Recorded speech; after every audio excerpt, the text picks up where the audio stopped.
91-2011, on a compté, ça fait 13 mondiaux apparemment. 13 championnats du monde? Par équipe et individuel. Par équipe et individuel, ouais, bah, si vous avez compté, ça doit être ça, ouais.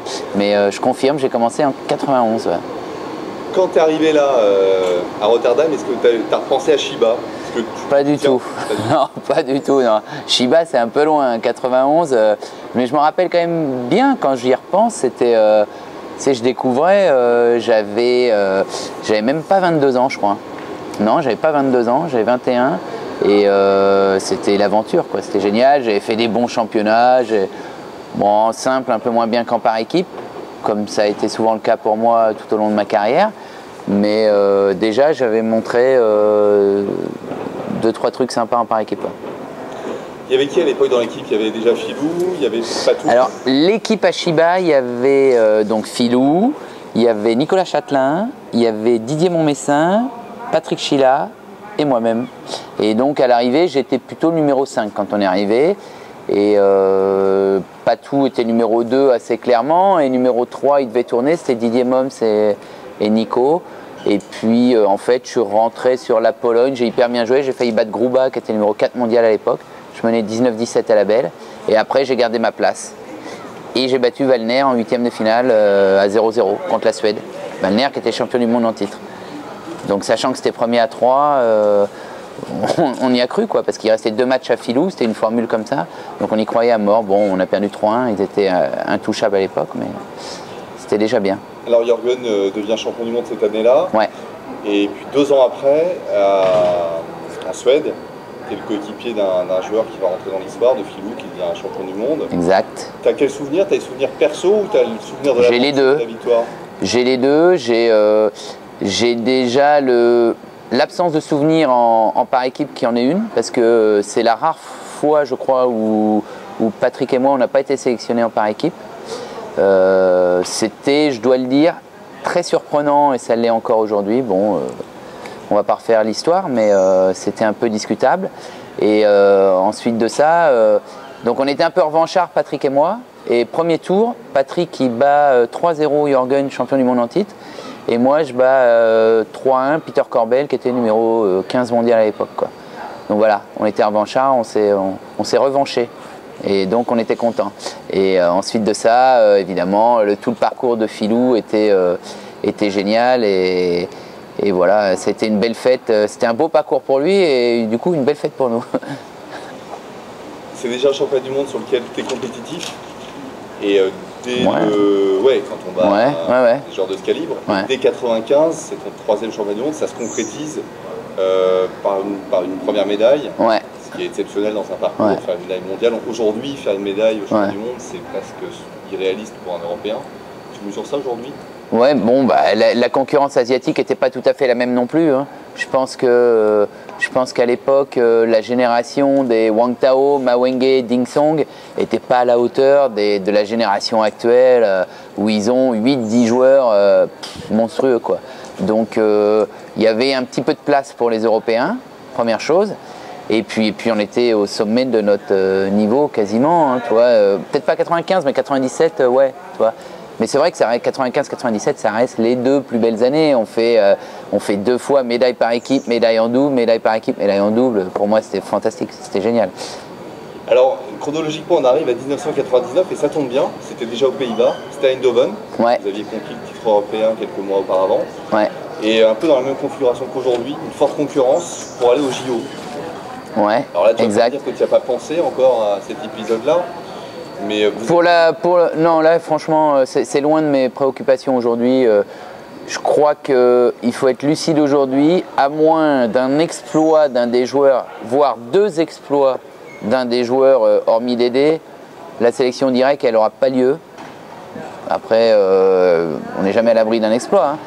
Franchement, il faut vraiment, soit Manu, soit Chris, soit moi, on enchaîne 1 voire 2 matchs incroyables. Ça va quand même être pas facile. Et ensuite de ça, après, oui, évidemment, il y a les qualifs et tout, les compétitions, les paniers de crabes que j'ai connus bien des fois, qui m'ont souvent peu réussi. Donc, je ne suis pas forcément super chaud non plus à y aller. Je crois que pour moi, il y a beaucoup de choses qui vont dépendre d'une éventuelle qualification en par équipe ou non. Voilà, s'il y a la possibilité d'aller en par équipe, le challenge me botte à mort.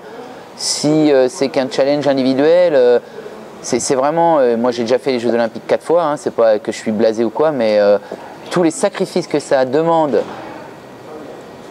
tu le payes longtemps après. Moi, la dernière fois, j'ai payé 1 an et demi avant de reprendre du plaisir, d'être bien, voilà quoi.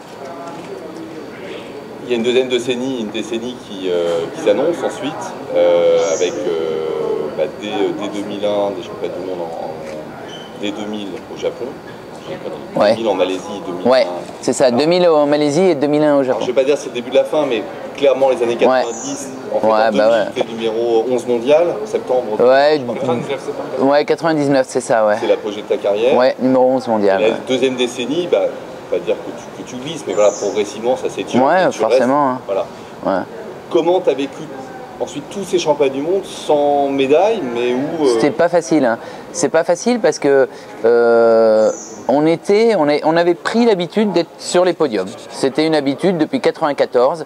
Donc 94 champion d'Europe, 95 demi au monde, 96 finale aux Europes, 97 finale au monde, 98 champion d'Europe.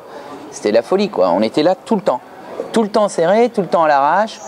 On s'en sortait, combien de fois on s'en est sorti 22-20 labels, des trucs comme ça. Mais on s'en sortait tout le temps, on était tout le temps là. Donc la première année où ça ne nous est pas arrivé, il s'est trouvé qu'en plus, ça a été pas mal médiatisé parce qu'il y avait une équipe d'M6 qui nous avait suivis. Et donc, première fois qu'on fait un échec, et donc on a vécu l'échec de l'équipe de France en direct. Et c'était un petit peu dommage, quoi. C'est mal tombé, on va dire. Mais ceci mis à part, petit à petit, on se rendait compte qu'on faisait plus de podium, voilà quoi, que ça se passait moins bien, qu'il y avait des blessés, que la dynamique, l'esprit fantastique qu'il y avait chez nous, c'est pas qu'on s'entendait moins bien, c'est que on avait peut-être un peu moins envie aussi, je sais pas. Mais en tout cas, on n'y arrivait plus. Il y a l'arrêt de carrière de Philou, qui n'est pas anecdotique. Là-dedans, il y a une absence, à part Patrick, des JO 2004, et on pense à ce moment-là que voilà, les mousquetaires, c'est terminé. Il y en a un qui... D'ailleurs, j'ai une anecdote par rapport à ça, c'est que au championnat de France 2006 à Dinan, quand Jojo, Sébastien Jovert, il a fait le triplé là, et donc moi j'avais perdu en demi, Chris a perdu en demi, Patrick en 8e, donc bref, il n'y avait plus de mousquetaires, et je sors de la salle après les demi et on marche avec les supporters. Et là, il y a un supporter qui parlait avec un collègue qui dit « Bon bah ça y est, les mousquetaires, faut se mettre à l'escrime maintenant ». Et ça nous a fait marrer pendant des journées entières. J'ai raconté ça aux potes évidemment, et je trouvais ça bien senti et rigolo quoi. Alors tu t'es toujours pas mis à l'escrime? Non, je me suis pas mis à l'escrime. Et tu as raté alors pour le coup les 2 derniers championnats du monde. Ouais. Et tu es là. Alors, je vais te dire, mais pourquoi tu es là? Bah écoute, pourquoi pas. Ouais, la question c'est peut-être pourquoi j'étais pas les 2 dernières fois. C'est une autre question, on peut l'inverser. Hein. Donc je vais répondre à la tienne pour l'instant, c'est que moi j'ai fait une super saison, je suis en forme physiquement, j'ai très bien joué avec mon club, j'ai envie de jouer et c'est un petit peu ce que je répète depuis le début de l'année, et fatalement quand tu joues bien et que tu as envie de jouer, les résultats ils s'enchaînent quoi. Et donc si les résultats ils s'enchaînent, bah, tu as ta place en équipe de France, c'est normal que tu participes à la plus grande épreuve de l'année qui sont les championnats du monde. On a retracé rapidement sur le caractère sportif ces 20 années. J'imagine vous arrivez à un tas d'aventures perso, des choses peut-être parfois délicates. Est-ce que c'est difficile de résumer 20 ans de carrière, mais tu as spontanément 2-3 anecdotes qui te viennent? 2-3 anecdotes, je sais pas trop.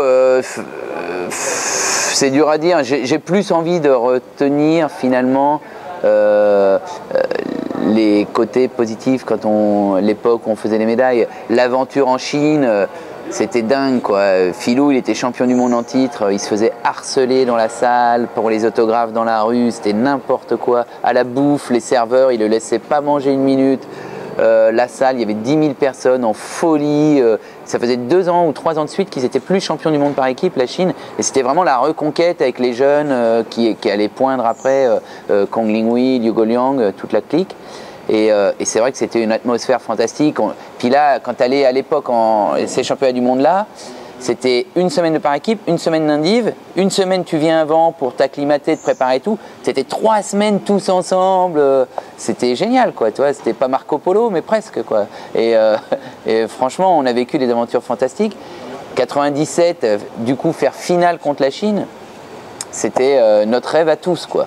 En plus, on a été loin d'être ridicule, on les a poussés dans leur retranchement. Je peux te dire qu'ils ont blémi, ça s'est vu, ils étaient vraiment pas sereins. Et ça, c'est pas donné à tout le monde, donc on n'est pas du tout passé à côté de notre finale, quoi. Donc ça, c'est évidemment des super souvenirs. Mes premiers jeux, Philou qui fait un parcours de fou, qui fait finale. Encore une fois, il y avait toute la notion préparation, on s'entraînait pendant des mois et tout. On fait quart en double, on fait vraiment un super tournoi, on perd contre les futurs vainqueurs. Bon, y a plein de trucs, je ne peux pas en sortir. À ces mêmes jeux, on est en 8e de finale contre Gruba Kucharski, qui étaient deux ténors mondiaux.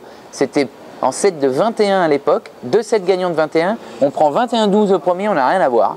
On est mené 20-11 le deuxième. Il faut se remémorer, il y avait 1-0, 20-11. On se faisait éclater. Et là, va comprendre, 20-12, 20-13, 14, 15, tac, tac, tac, tac. On les baise. À l'arrivée, on gagne 2-1. On fait quart de finale, on est à ça de faire médaille. Bon, on ne l'a pas fait, mais c'est des trucs, c'est très vieux, hein, c'est 92, mais ça reste marqué à tout jamais, c'est évident.